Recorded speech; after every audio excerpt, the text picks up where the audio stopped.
Break के बाद एक बार फिर से स्वागत है आपका हमारी खास पेशकश एमएलए हो तो ऐसा में। और सवाल जवाब का सिलसिला एक बार फिर से शुरू करते हैं। 2 उम्मीदवार अभी भी बाकी हैं। जैसा आप वक्त ज़्यादा बर्बाद हम नहीं करते, शुरुआत कीजिए सवाल जवाब का। बिल्कुल मुमताज़। कुलदीप जी तैयार हैं आप? जी बिल्कुल तैयार। कुलदीप जी से पहला सवाल करेंगे द्विवेदी जी। कुलदीप जी, जी द्विवेदी जी। आपके लिहाज से जी आपके हलके में व्यापारियों की सबसे बड़ी 3 समस्याएं कौन सी हैं?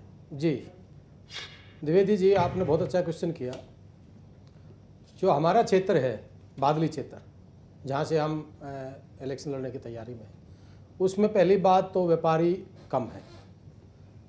जहाँ इंडस्ट्रीज़ की बात है, मैं आपकी बात से भटक रहा हूँ। जहाँ इंडस्ट्रीज़ की बात है, मेन प्रॉब्लम उनके लिए होती थी।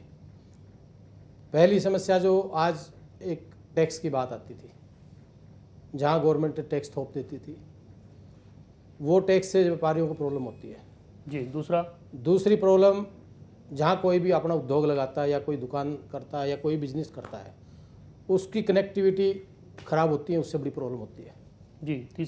तीसरी, जहाँ व्यापारियों को मूलभूत सुविधाएं जो मिलनी चाहिए, वो सुविधा ना मिलने से भी प्रॉब्लम होती है।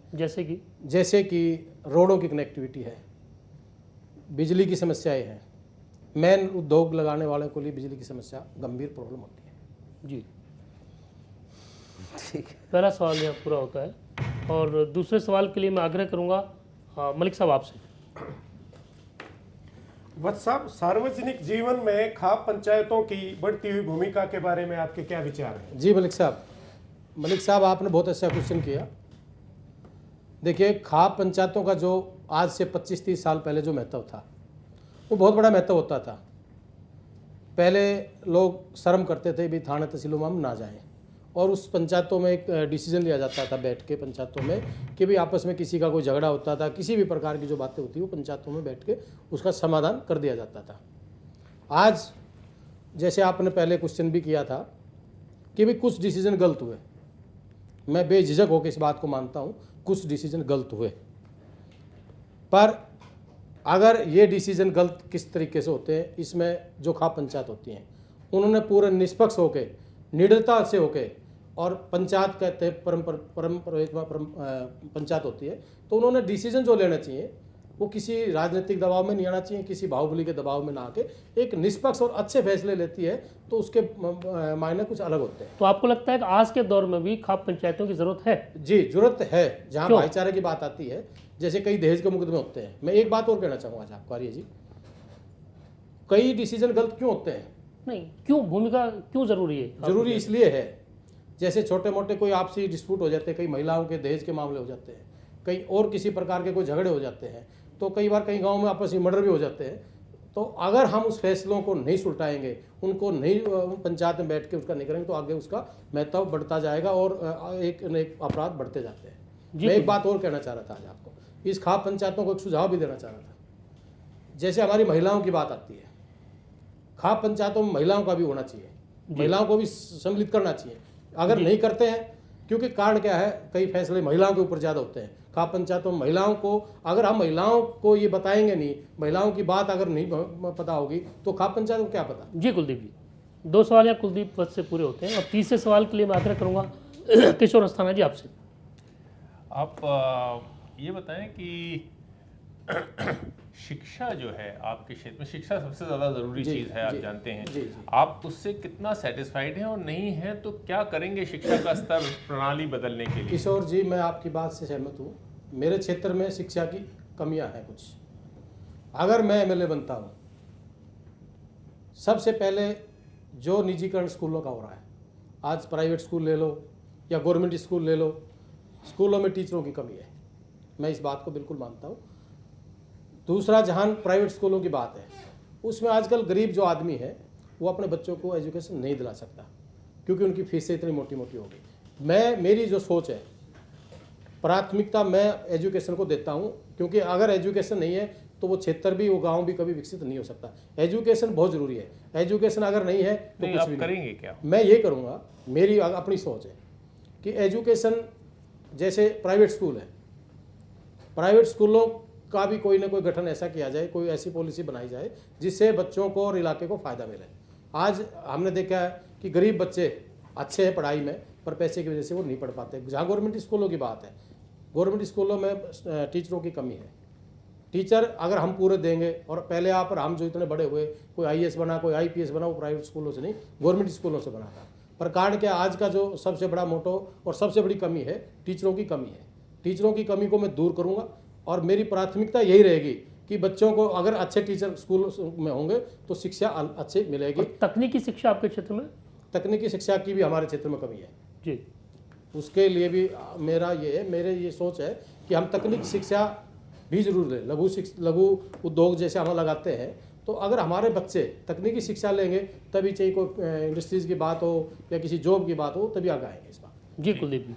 और चौथा अंतिम सवाल के लिए मैं रिक्वेस्ट करूंगा अजय झा जी आपसे। कुलदीप जी, आप ये बताइए कि क्षेत्रीय स्तर पर लघु उद्योग और कुटीर उद्योग लगाने से क्या आपको लगता है बेरोजगारी की समस्या का समाधान हो सकता है, और उसके लिए क्या करने की जरूरत है और क्या करेंगे? जी झा साहब, ये ज़रूरत है। मेरी सोच ये है कि अगर लघु उद्योग और कुटीर उद्योग लगते हैं, छोटे छोटे जो उद्योग लगते हैं, उनसे बेरोजगारी दूर होती है।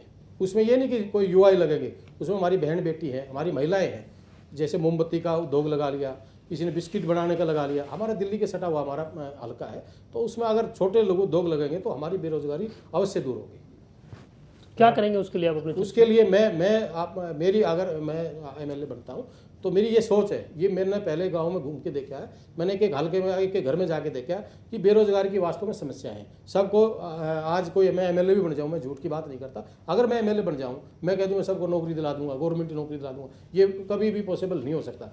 जब किसी को जिसकी योग्यता जैसी है, कोई मैट्रिक पास है, कोई +2 है, कोई ITI है, उस योग्यता के हिसाब से मैं रोजगार दिलाने की हम कोशिश करेंगे। लघु उद्योग और कुटीर उद्योग जो लगते हैं, इससे अवश्य बेरोजगारी खत्म होती है। जी कुलदीप जी। तो अब महज एक ही उम्मीदवार बाकी हैं जूरी के सवालों के जवाब देने के लिए। सतबीर गुलिया साहब, आप तैयार हैं जूरी का सामना करने के लिए? तैयार। सतबीर जी से पहला सवाल करेंगे प्रोफेसर आहूजा आप। सतबीर जी, यदि आप चुने जाते हैं अपने हलके से, तो अपने हलके की 3 मुख्य प्राथमिकताएं आपकी क्या होंगी? जी। अगर मैं आहूजा साहब ये मुझे को मौका मिला तो मेरी प्राथमिकता होगी कानून व्यवस्था, जी। दूसरी होगी शिक्षा, जी। तीसरी होगी पानी का प्रबंध करना, जी। क्योंकि पानी एक मेन समस्या है। पानी के लिए सरकार को सबसे पहले मैं ये चीज़ें बताऊंगा, और भाई मेरे जो हल्के में ये समस्याएं हैं पानी की। पानी है नहीं, पीने का भी नहीं है, ना सिंचाई के लिए है। तो इन चीज़ों के लिए जैसे शिक्षा है, शिक्षा का मेन मकसद होता है अकाउंटेबिलिटी। जवाबदेही किसी चीज़ की अगर नहीं होगी तो कोई भी कार्य पूरा नहीं हो सकता। जी गुलिया जी। ये सबसे ज़रूरी है अकाउंटेबिलिटी, वो सरकार के माध्यम से एक दूसरे पर प्रेशर डाला जाए। जी। हर आदमी को शिक्षा के चाहे स्कूल हैं उनको भी जवाब देना चाहिए, मंथली उनकी रिपोर्ट देनी चाहिए। अगर शिक्षा के लिए टीचर नहीं है तो टीचर सबसे पहले लगाने चाहिए। जी सतबीर। और टीचर के ही माध्यम से शिक्षा जाती है। सबसे पहला तो यही है कि भाई टीचर पूरे करो। अब आज क्या हो रहा है, स्कूल वो ठीक है। जैसा सवाल वक्त- करेंगे जैसा अब वक्त दूसरे का भी सवाल के ख्याल लिए। रखना है हाँ, हमें। दूसरे सवाल के लिए मैं आग्रह करूंगा चलो वेद जी जी, आपसे। ठीक है। आपके हलके में स्वास्थ्य सेवाएं कैसी हैं, ठीक हैं या नहीं हैं? अगर ठीक नहीं है तो इनके लिए आप क्या करेंगे? मेरे हल्के में स्वास्थ्य सेवाएं ना के बराबर हैं। तो आप क्या करेंगे इनके ठीक करने के लिए? इनके लिए डॉक्टर तो उपलब्ध कराएंगे, डॉक्टर ही करेगा सबकी स्वास्थ्य के लिए। डॉक्टर तो करेगा, किस में करेगा? मान लो हॉस्पिटल नहीं है, PMC नहीं है, गांव तो नर्सेज नहीं है। सारी चीज़ें हैं, CHC भी है हमारे बादली गांव में, लेकिन उनकी व्यवस्था खराब है। जी। दवाइयाँ नहीं मिलती, जी। डॉक्टर टाइम पे नहीं मिलते, इसीलिए तो हर एक चीज़ में सुधार करने की ज़रूरत है। आप कैसे सुधार करेंगे उन्हें? सुधार ये है भाई सरकार का प्रेशर डालेंगे, विपक्ष में है, जवाब MLA सुनता देंगे। नहीं। भाई वो जो सिटीजन चार्टर्ड है वो लगवाएंगे, टाइम पे कोई डॉक्टर आता है या नहीं आता है, तो उसके लिए सारी चीज़ें मुहैया कराएंगे। जो दबाव प्रेशर तो बनाए बगैर को। देखो एक पुरानी कहावत है, भय बिन परीत नहीं होती। भय बिन कहीं भी परीत नहीं होती, कोई काम भय के बगैर होगा नहीं। जी। जी। तो सरकार की तरफ से प्रेशर डाल के उनका टाइम वगैरह ठीक ठीक। डे टू टाइम, कितना टाइम इस डॉक्टर का है, कितना उसका है, जी। नर्स है कि नहीं है, ठीक। दवाइयाँ हैं कि नहीं है, तो ये सरकार की तरफ से मुहैया ही कराएंगे। हम अगर प्रतिनिधि बनते हैं जी। तो ये सारी चीज़ें मुहैया कराने की कोशिश करेंगे। तीसरे सवाल के लिए मैं आग्रह करूंगा मलिक साहब आपसे। केस मलिक जी। गुलिया साहब, भ्रष्टाचार ने पब्लिक लाइफ को किस प्रकार से प्रभावित किया है? भ्रष्टाचार तो आजकल सारे देश में उच्च स्तर पर चला गया और इसी को मेरे हिसाब से तो कोई आदमी ख़त्म नहीं कर सकता। ये प्रभावित कैसे किया है? नुकसान क्या हुए क्या इसके? नुकसान है उसके? नुकसान, सारा विकास रुक जाता है। और एक आदमी तो पैसे वाला बन जाता है, दूसरा आदमी कुछ नहीं कर सकता। और जो विकास कार्य हैं वो भी रुक जाते हैं। विकास कार्य जो होते हैं वो भी घटिया क्वालिटी के होते हैं। जी। ऐसी चीज़ें हैं काफ़ी। भ्रष्टाचार से प्रभावित हर एक महकमा ही करता है जी। भ्रष्टाचार तो एक मेन मुद्दा है। ये ख़त्म तब हो जब देश में ईमानदार नेता आए, और वो पहली बात तो ये सरकार ऐसी बने जो अमेंडमेंट के काबिल हो। जी, एक सब पार्टी की सरकार हो, अमेंडमेंट होए, सुधार किए जाएं, उस सुधार के तहत सारे भ्रष्टाचार पर कुछ हद तक लगाम लग सकती है। जी जी सतबीर जी। और अंतिम सवाल अजय झा जी आप कीजिए, चौथा सवाल। आज के माहौल में क्या आप मानते हैं कि खाप पंचायतों की एक सक्रिय भूमिका होनी चाहिए? ये देखो, हमारा हरियाणा प्रदेश कुछ इस तरह से बना हुआ है। पूर्वजों से ही खाप पंचायतें आती रही हैं। पहले और आज के इंसान में वैचारिक मतभेद हो गया। पहले इंसान भोले भाले थे, ज़्यादा वो नहीं था, ठीक फैसला दिया, भगवान को मानते थे। आज भगवान के नाम पर हजारों झूठ बोलते हैं। तो आज ज़रूरत है खाप पंचायतों की? हैं जी, आज के दौर में खाप पंचायतों की भूमिका की ज़रूरत है? खाप पंचायतों की ज़रूरत है? ज़रूरत तो है जी। जी। बड़े बुजुर्ग अगर ठीक तरह से फैसले दें तो ज़रूरत तो है समाज में खाप ये पंचायत। बताइए, अगर नहीं हो खाप लेकिन पंचायत ये- तो क्या उसका नुकसान होगा? जो हिंदू लॉ एक्ट बना अगर है, खाप पंचायत ना हो तो क्या नुकसान होगा? नुकसान ही नुकसान है। सारी हमारी कल्चर बदल जाएगी। जी। कल्चर बदल जाएगी। अब ये गांव के गांव में शादी कौन सी तुक की बात है, जी। या गोद के गोद में शादी कर देते हैं।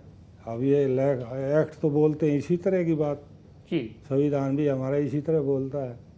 तो ये बातें हमारे हरियाणा प्रदेश में तो निभने वाली है नहीं। जी।